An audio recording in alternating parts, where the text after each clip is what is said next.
উজান থেকে নেমে আসা পাহাড়ি ঢল আর ভারী বর্ষণে উত্তাল হয়ে উঠেছে তিস্তা নদী। আর তাতে চরাঞ্চলের মানুষের আতঙ্ক যেন বেড়েই চলেছে, কারণ যে কোনো সময় পানি বিপদসীমা অতিক্রম করতে পারে আর তাতে অন্তত 10টি এলাকা পানিতে ডুবে যেতে পারে।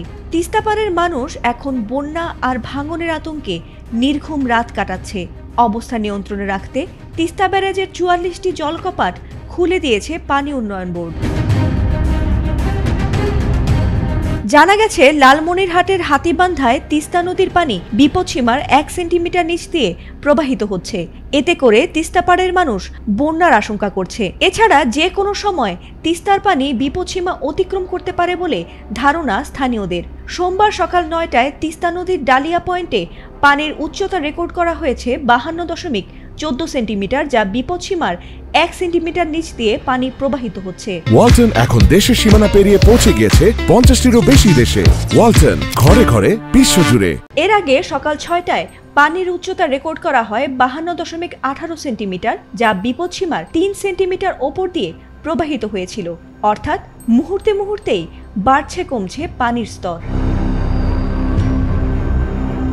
তিস্তার চরাঞ্চলে নিম্নাঞ্চলের বিভিন্ন ধরনের ফসলের জমির ব্যাপক ক্ষয়ক্ষতি হয়েছে।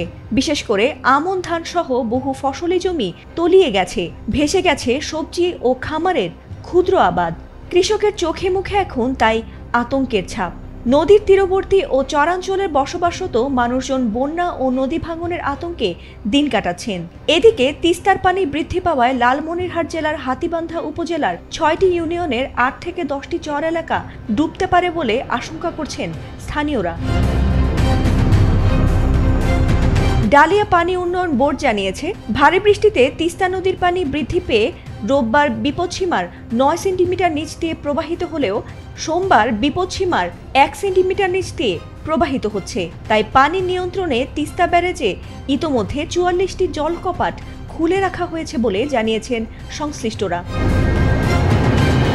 ফাতিমা সুলতানা, এটিএন বাংলা।